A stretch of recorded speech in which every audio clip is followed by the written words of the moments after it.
once more, Guardian. This endless night presses down on us all. I hear the city groan with the strain. The dark brings sickness now. Few can find sleep. The people hear of your triumphs against the Vex, but they see only dark skies above. They are being bent, and some may break. I will aid if I can. I will not be proud, but let the citizens see that we are suffering with them. I have faith they will see us for who we are. The light always shines through in the end. But for now, the work must begin again. Go.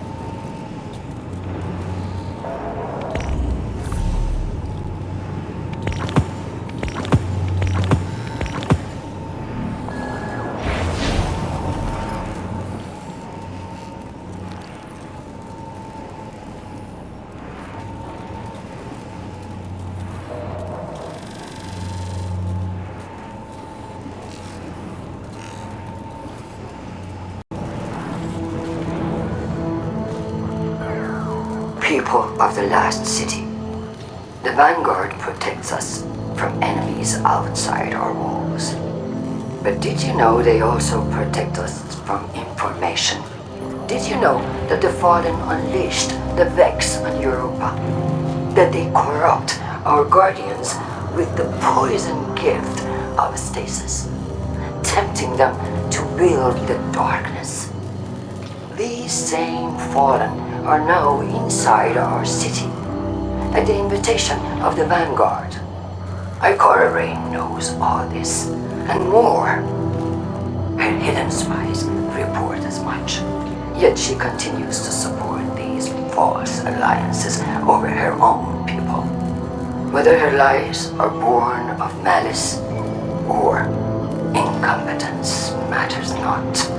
What matters is that I have gazed into the future and foreseen bodies in our streets. Make no mistake, an invasion is coming. And if we are to triumph, we must first take back our city.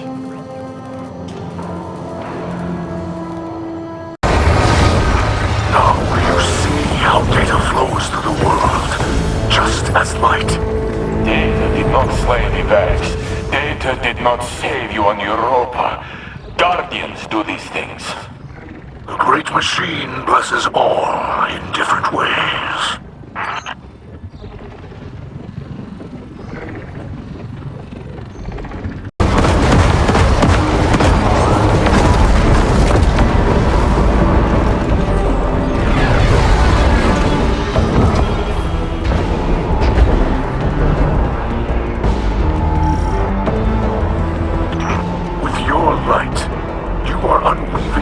The Vex have forced upon us.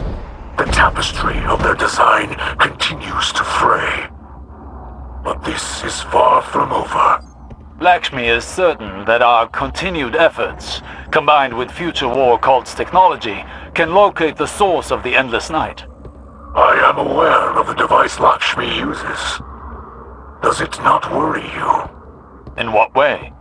It is taxing on its user. To have one's consciousness fractured into countless splinters and rejoined again can be harrowing. Lakshmi is up to the task. This sort of technology is taboo among the Eliksni. But perhaps House Light can still offer some assistance. My engineers could improve on the design, make it easier for Lakshmi. No. The Black Armory has already provided necessary enhancements for us. Lakshmi will manage, I'm confident.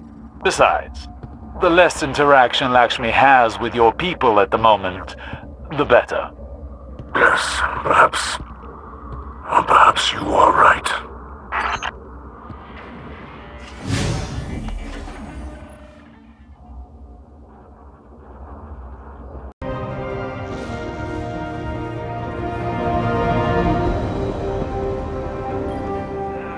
There's been a disturbance. Sabotage in the Eliksni camp. This wasn't just an attack on their ether stores. Someone wanted to send a message. Our citizens forget who they were before they found the safety of the city's walls. It's easy to mistake change as the front line of a battlefield. But this is a time for level heads and compassion. Saint 14 is already en route to investigate. I trust him, but he is torn between duty and doubt. And Lakshmi?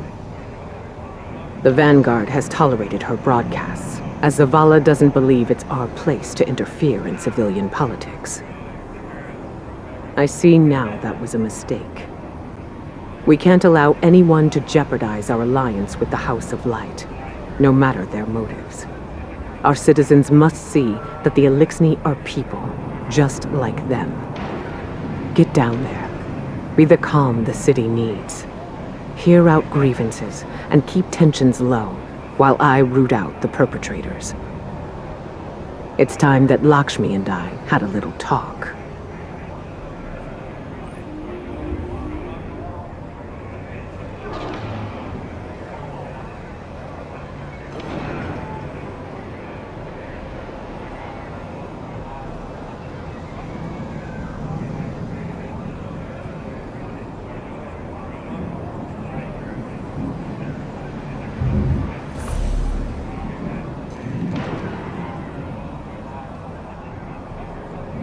Good luck. The pyramid signals the rise of a dreadful tide. We must...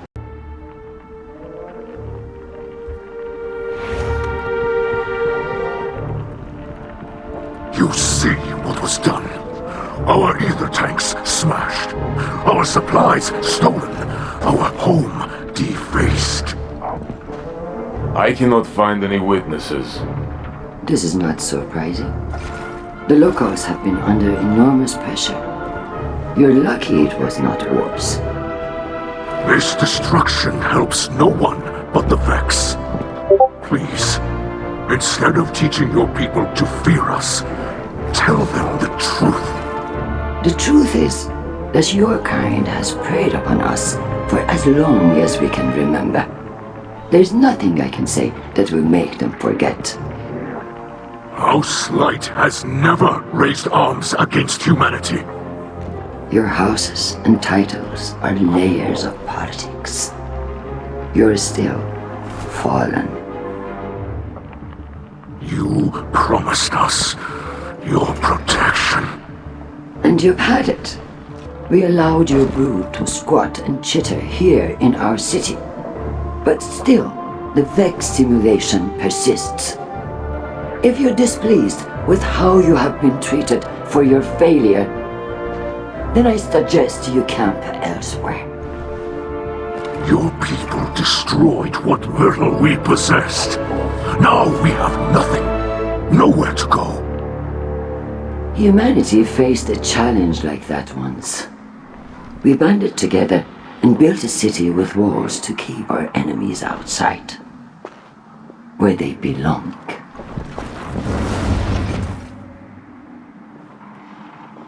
We hear her broadcasts, but more than that, we feel the energy of her words in the air, sharp as blades pointed at an enemy, at us.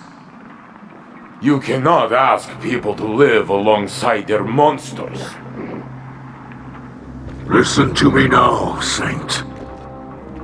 Let me tell you something about monsters.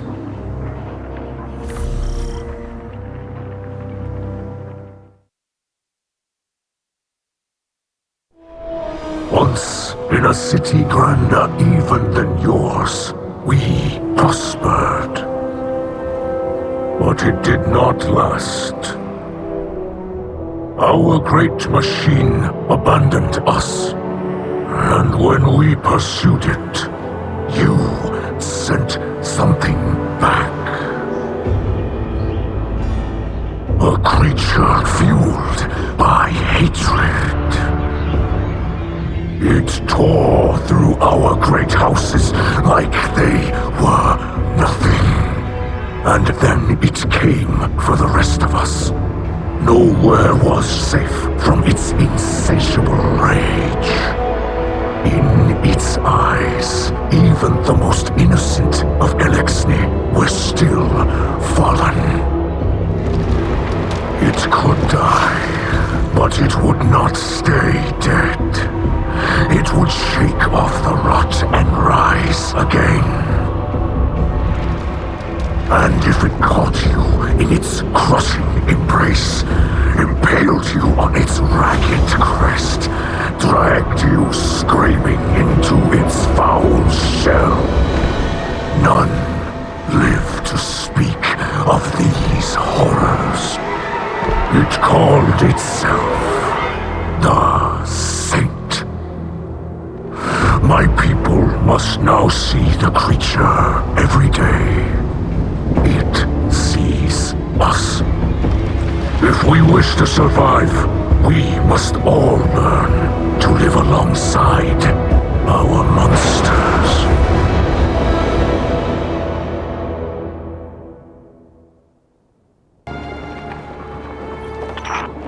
I believe this is the war strategy humans call poisoning the town well.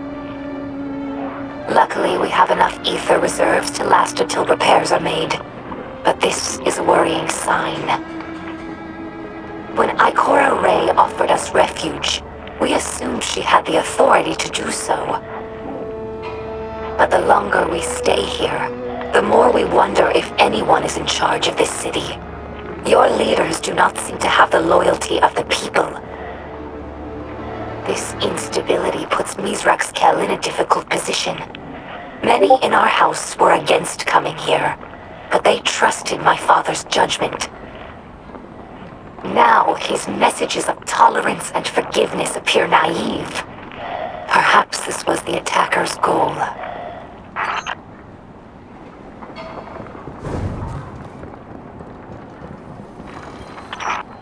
I'm surprised humans would destroy a representation of the Great Machine.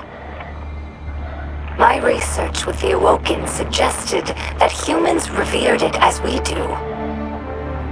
However, my personal observations have not supported that conclusion. I understand the city used to have an official speaker, a sort of cleric who spoke to the Great Machine's will. However, human records state that role was abandoned after Dominus Gaul sacked the city. To leave the Great Machine without a representative among the people seems heretical. Many Eliksni believe that humanity takes the Great Machine's blessings for granted, just as we once did. Perhaps they're right.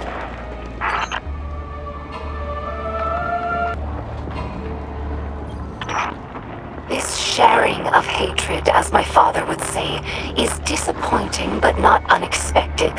Some Eliksni believe that guardians prey on us without reason. But as a scribe, I know better. The accusations Lakshmi makes against us are mostly true. Eliksni have raided the last city for centuries. They were driven not only by desperation, but by unspoken resentment at the Great Machine's abandonment. Every Kel since the Whirlwind has tried to unify Eliksni in opposition to humanity.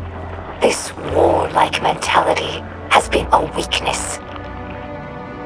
The House of Light tries to unify Eliksni with humanity, not against them. And this is how we are received. I discovered this shell among spider supplies. Many Eliksni fear guardians, but delight at your ghosts. We think of them as extensions of the Great Machine's will, deserving of reverence. When we arrived here, we were surprised to discover that many guardians treat their ghosts like equals, or worse, like servants. Guardians throw their lives away for sport, in games like Crucible or Gambit, taking the miracle of resurrection for granted. As if ghosts needed the humans and not the other way around.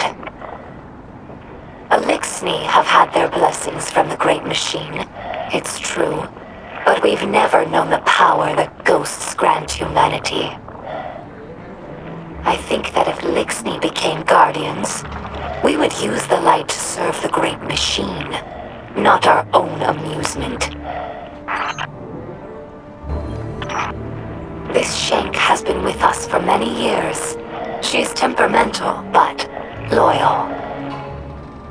She's in need of constant repair, but we're used to it. Our house has fixed every part of her, from sensors to exhaust. So when I look at her, I don't see an object.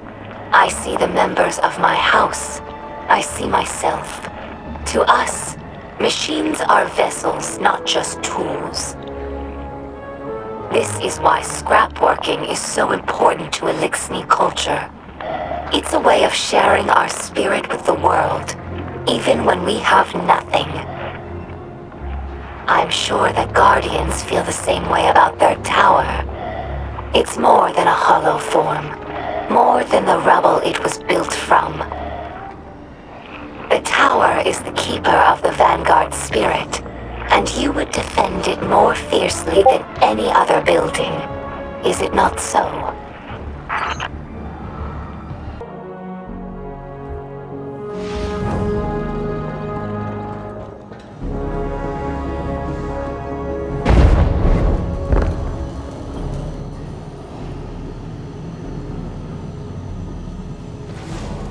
Guardian, I regret you had to witness my outburst earlier with the fallen leader. I am not a diplomat, and sometimes I can be terse. I know terrible things have been done in the name of the city. In the name of the future war court. In my name. You understand, though. The city is a living thing. And it is rejecting the fallen, like a fever, burning out an infection. I will speak to the fallen leader. Tell it that the future war court will personally replenish their supplies when they are ready to move on. I do not wish them to think badly of us. I know they are your associates. What a city we would have if everyone's heart was as big as yours. Have you heard the song of the people echoing through the city? Rise up as one, march toward the sun. The words of people reaching for dawn in this endless night. People who have still not given up hope. Neither have I. And if you were wondering, this was not the conflict I have foreseen. No, that will come later. Unless I can stop it.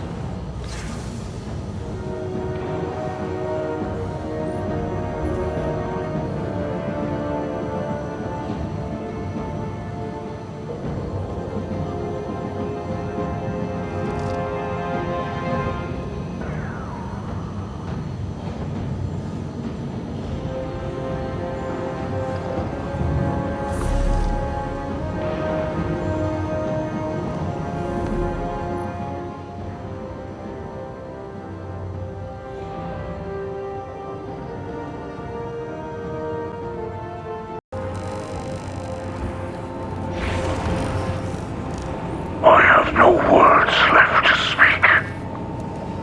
Lakshmi too, the saint. I do not know if I reached them. In truth, I do not know if I even reach you. The darkness of this night weighs on me more than any other. Know this. I will not stop fighting for those in this city. Even those who did this. The light passes through us all. it through the prism of our will. Those who attacked us were blinded by fear, poisoned by venomous words. They were focused badly, bent badly. But they are not truly our enemies. We will not seek vengeance. We are not the monsters some believe us to be. Walking the path of the light takes strength.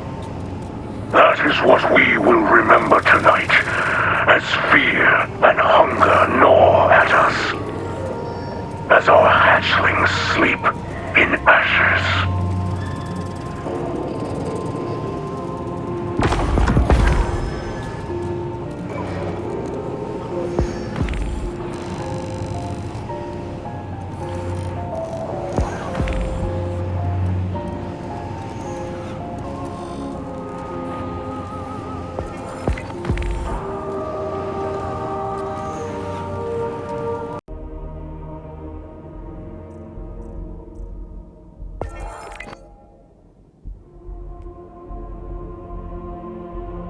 24 humans, their faces mostly covered with makeshift masks, slunk into the Botsa district under cover of darkness. Some were armed with weapons, though most carried workaday tools like crowbars and wrenches. They planned to infiltrate the Eliksni Quarter and find evidence of aggression. If that failed, they would send a clear message that the House of Light was unwelcome in the last city. Knives tore into banners. Noxious fumes filled the air. Paint cans rattled. The hum of the machinery around them disguised the sounds of their labor, while hushed voices conferred in terse, conspiratorial tones. "I think this is their food," a young woman whispered to her male companion while warily looking over her shoulder. She didn't see anyone as they crouched by a large ether tank, but she imagined the Eliksni crowded together in a nearby building. Did they even sleep? "Here, give me a hand with this," her companion said, pointing to what he guessed was a control panel. Together they pried the faceplate off, revealing a mess of wiring beneath. They shared a furtive glance and began pulling out wires by the fistful, hands shaky, their blood pounding in their ears. A low whistle like a bird call fluttered through the night air. When they looked up, a hunter stood over them only a few paces away, his face shadowed by a cowl. He held his hand cannon at hip level, aimed straight at them. Their co-conspirators, drawn by the sound, gathered in their periphery, mentally calculating their chances. Not a single one liked the odds. Even those who came armed expected to fight the fallen, not a guardian. The hunter called out in a half-whisper, "I don't want any trouble." The woman stood frozen as the young man beside her moved toward the hunter, his jaw set. "No," his companion hissed. "Are you crazy?" She grabbed his arm to haul him behind the ruined ether tank, but he wrenched free. The young man stepped slowly toward the hunter. "You're on the wrong side of this thing," he started. The hunter pulled back on his hand cannon's hammer with an audible click. "I don't think I am," he replied. Unwilling to test the hunter's mettle, the young man called over his shoulder, "Let's go." The hunter narrowed his eyes. He watched as the young man slinked past him and spat at his feet. Something old and terrible rose up inside of the hunter. It took all of his focus to steady his hand. The conspirators peeled away from their hiding places, one by one, disappearing into the dark. Some hissed choice insults and dispersions at the hunter under their breath, though none dared to look at him.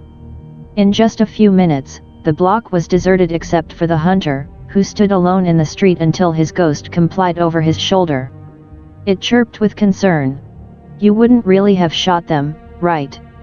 The hunter hesitated as he holstered his weapon. "They needed to know I was serious, Clint." "But you weren't," his ghost insisted. Wordlessly, the hunter began making his way through the destruction. Someone would sound the alarm soon. He didn't want to be there when they did. "Tell me you weren't serious," his ghost said again, lagging behind. "Were you?"